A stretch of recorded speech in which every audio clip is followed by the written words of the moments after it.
So a few days ago, I released a video detailing why the Ashes of Creation community has grown frustrated and upset with the current state and progress of the Ashes MMORPG. And in that video, I talk and reference another upcoming MMO. That's the Riot MMORPG, which the more and more gamers and MMO fans that I talk to, the more they continue to praise this game. And I've come to my own personal conclusions. And if you haven't seen that video, I'll include a link in the description. It's really an interesting piece. And from that piece, there was a really great conversation that was happening in the comments. And that's why I want to sit down today, is kind of bring those comments here to the forefront in a mini kind of community feedback, continuing the discussion. And so that's what this video is going to be about. If you guys enjoy these kind of videos, leave your comments, because I really enjoy reading them and continuing to talk about these upcoming games. But without further ado, let's go ahead and dive in. Hello, everyone, and welcome to my channel. My name's Brian if you're new around here, but if you're a returning subscriber, welcome back, you magnificent beast. And thank you so much for coming and checking out today's video. I hope that you guys have a wonderful holiday season, and Merry Christmas to everybody out there. And I hope that you guys are just having the best of times and that you've got all your Christmas shopping done. And I think this is going to be a great video to kind of lean back, get a cup of coffee too, and just end up relaxing. But let's not delay. Let's get into what you guys had to say, and let's expand on this idea about the Riot MMO RPG. So this all kicks off with a comment from Grumpy Sheep saying, well, the thing is with Riot's MMO is that they already have such a deep and well-established lore. That really is all they need to do, is really make a 3D representation of it. Yeah, there's LoL, Wild Rift, Runeterra, their fighting game that they are currently working on, and so much more. But those will most likely be outshined by their MMO. They have all the tools to make the dream come true. And I think that it's best known to be overloaded, because high expectations and overhyped kills practically everything. Now, Izzy followed this up with saying this exactly. It's not that there is no information on the Riot MMO. We know a lot about it. We know the world, the races, the items, the lore. It's basically kind of how it went with Vanilla WoW, when we knew an MMO was coming based off of Warcraft 1, 2, 3 lore. There's a track record of Riot with the last 5 games that they put out. Most importantly, they were all bangers. League, Wild Rift, Rune Nation, World of Runeterra, Valorant, Arcane, Project L. They all look fantastic, and we know there's more coming even outside the MMO. Riot announced projects A through M a few years ago, and we have 4 of them already. Now, Izzy continued this later, saying it's the Yoshi-P Formula. If you deliver success, people will expect success. Same formula works in other ways. A lot of people didn't have faith in New World because Amazon Gaming Studios has dropped every single game it has ever released. There was Riot puts a lot of patches, bug fixes, adjustments into their content and games. And so I'm going to start with that. We've got a couple more comments that we'll highlight and continue this conversation, but there's a few points that I'd like to obviously point out. And one, and first and foremost, is that what I'm gathering that people are talking about here is nostalgia. It's that baked in history. Now, you guys, if you ever feel curious, you can jump back in time and go watch my earlier videos before New World was coming out. And I said, this is an MMO that's going to really struggle, but it's gonna, if they put in the work, it can build that success, but it's going to take a lot of time because they don't have anything to lean back on. They don't have any nostalgia. They don't have any connection. They don't have any memories. They don't have any history built with gamers. In fact, they did cancel their Crucible game, which was a right call. Like, having played Crucible, it was just not a good game, and it was at its core not a good game. The gameplay wasn't there. Where something like New World, for me, I was like, oh, there's something here. There's really something here. If it can get refined, I think then you can actually see them build up trust. But this isn't a defense of New World. This is essentially kind of when you start to look at these key points, because they're all correct. Riot has the track record. Riot has lore and history. Riot has all these things in their toolbox, but none of those things make a good MMO. That's not to say the Riot MMO will be a bad MMO, but I've seen those same arguments and that same logic lined up time and time again for many different games. In fact, in the original video, I referenced Anthem for that very reason, because these were all the same things that people were saying about Anthem. story, development team, lots of lore. They can bring in, all their different franchises. This could be a game with endless potential because that's how they were being sold. But at the end of the day, like, I've seen these before, and it's not that I doubt that the Riot MMO is going to be like bad, like where I think it's going to be bad. Not at all. But I've seen these arguments, and I'm not going to necessarily subscribe to them because they do have the chance of running into that overhypedness, because MMOs are a different beast altogether. And that's to say that they are incredibly challenging. But regarding Yoshi-P's Formula, absolutely right. You deliver success, you keep delivering content, and that's going to be the key aspect. I say this a lot about MMOs because when people get frustrated because I call them seasonal based games now, the season of the MMO, it falls into 3 categories: hype, grind, and then complain about the game. And then you go into the next cycle, and the gap between the complain and the hype, the longer that gap is, the kind of the more dramatic, or the bigger the frustration from the player base. But if you keep giving players that dopamine hit, that new content, they're going to come back. They're going to check it out. And that's going to develop that relationship, that consistency, that delivering on excellence. It doesn't have to actually deliver 1,000 things. It doesn't have to be a patch so overwhelming that you would never finish it, having a family and a life. Because the thing is that those can happen, and they can happen in those increments. I think what we really kind of seen established with like all the big games out there is really kind of this 90-day, this 3-month cycle, this seasonal quarterly cycle, which ends up being something that I think lines up very well with revenue. Now, yes, I think they have a lot going for it, but when it comes down to it, I've seen a lot of people put faith in it, and I've seen people put that same level of faith in other games before, and unfortunately that didn't work out. So this is just, I'm not trying to be like a negative Nancy, a Debbie Downer, or kind of just, I'm not trying to say like you can't be excited about Runeterra, or not Runeterra, but the Riot MMO, but just note that these things, don't mean success. They are indicators of success, but they don't guarantee it. Success is not a guarantee in gaming and in the industry. Now, Izzy goes on to say, it's just not lore, though. They've also got a proven track record. Riot Games has knocked out of the park with Valorant, League, Rift, Wild Team Runeterra, and Arcane and more. They just keep taking shots, and they don't miss. And I think that's the major cause of the hype of the MMO. I do agree. Keep hitting those games. Keep knocking them out of the park. But I think what will be interesting where the MMO is concerned, this is going to get into what your expectation of the MMO is. What I stated in the original video is that in our minds, the utopian MMO already exists. It exists in your mind, meaning that the more that you find out about Ashes, the more that you find out about the Riot MMO, the more it goes from an ethereal idea in your head to a practical reality. The brain patterns, the electrons, they're going to diverge in one of 2 ways.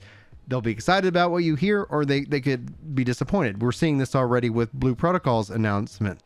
And that's to be expected. In fact, somebody sent me a video. I need to go watch that later, but it's drumming up the fear-mongering type of, I guess, time, because that's kind of how, I guess, the whole content game is played. Not saying it's good. I'm just saying, like, it's predictable.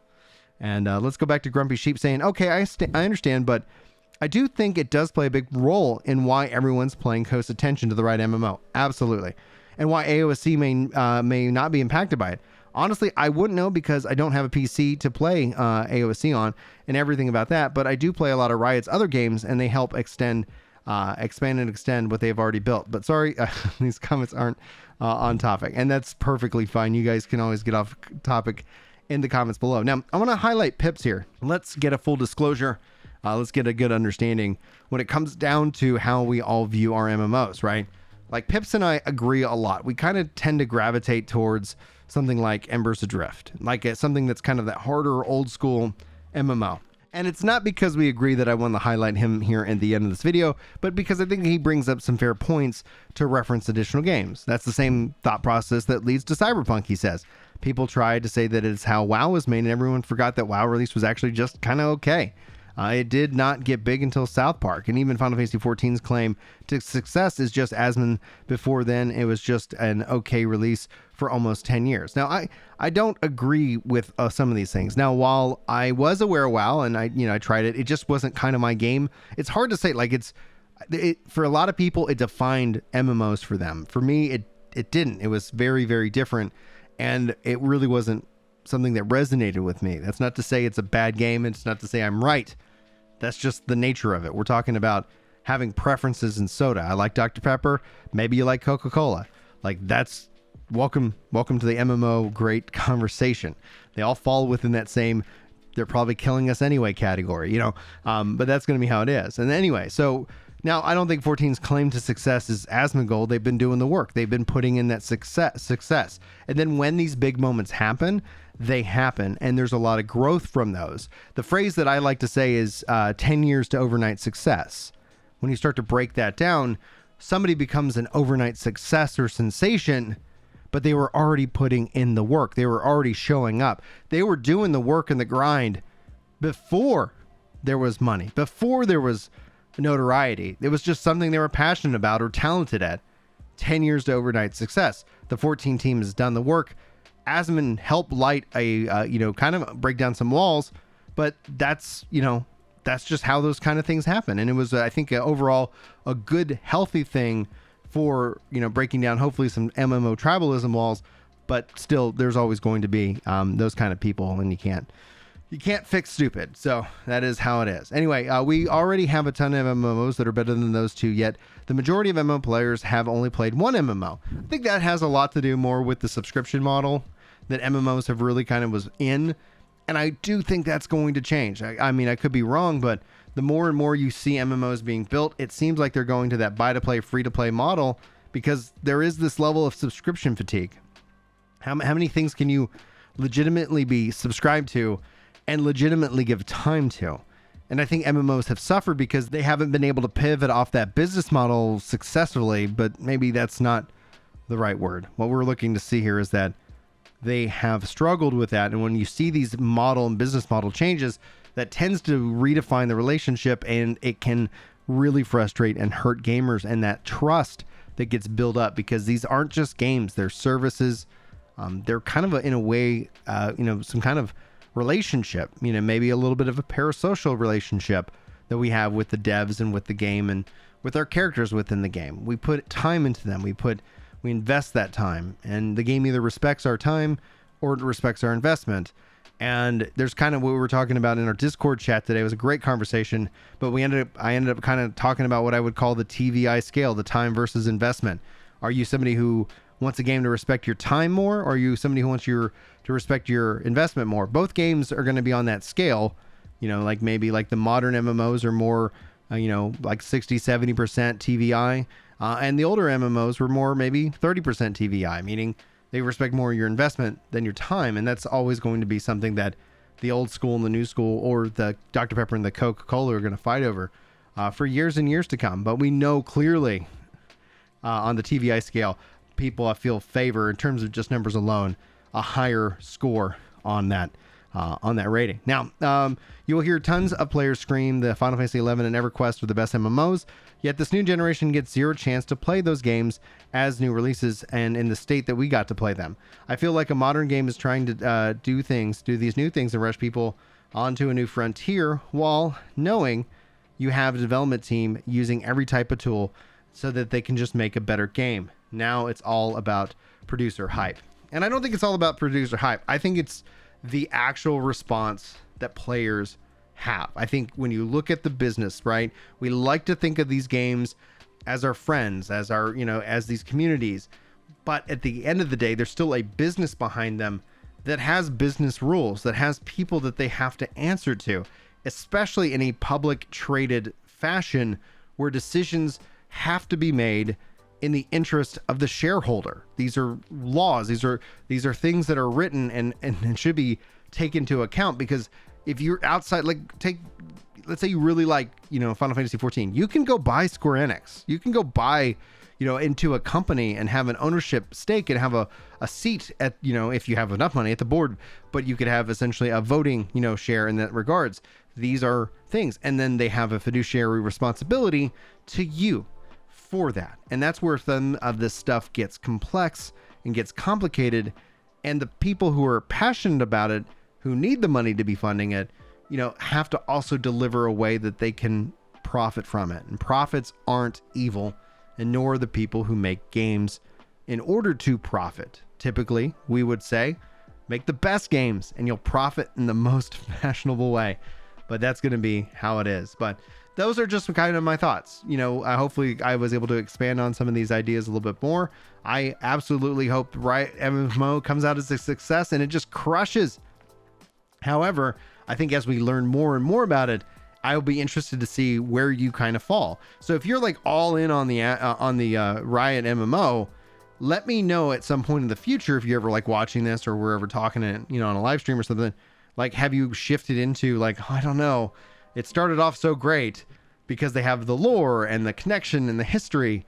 And do you ever kind of shift off of that? Or are you on the fence? Like, I don't really know. Like, I don't have a lot of nostalgia for Riot games, but I know that there's a lot of lore there. There's a history there. So if the game, you know, gets closer and closer to coming out, like, it's going to indicate whether there's going to be a real big hit of what the ability for them to obviously support the game financially for years and years and years is right out the gate. We don't see them closing these things down. They haven't done these things that you should be concerned about.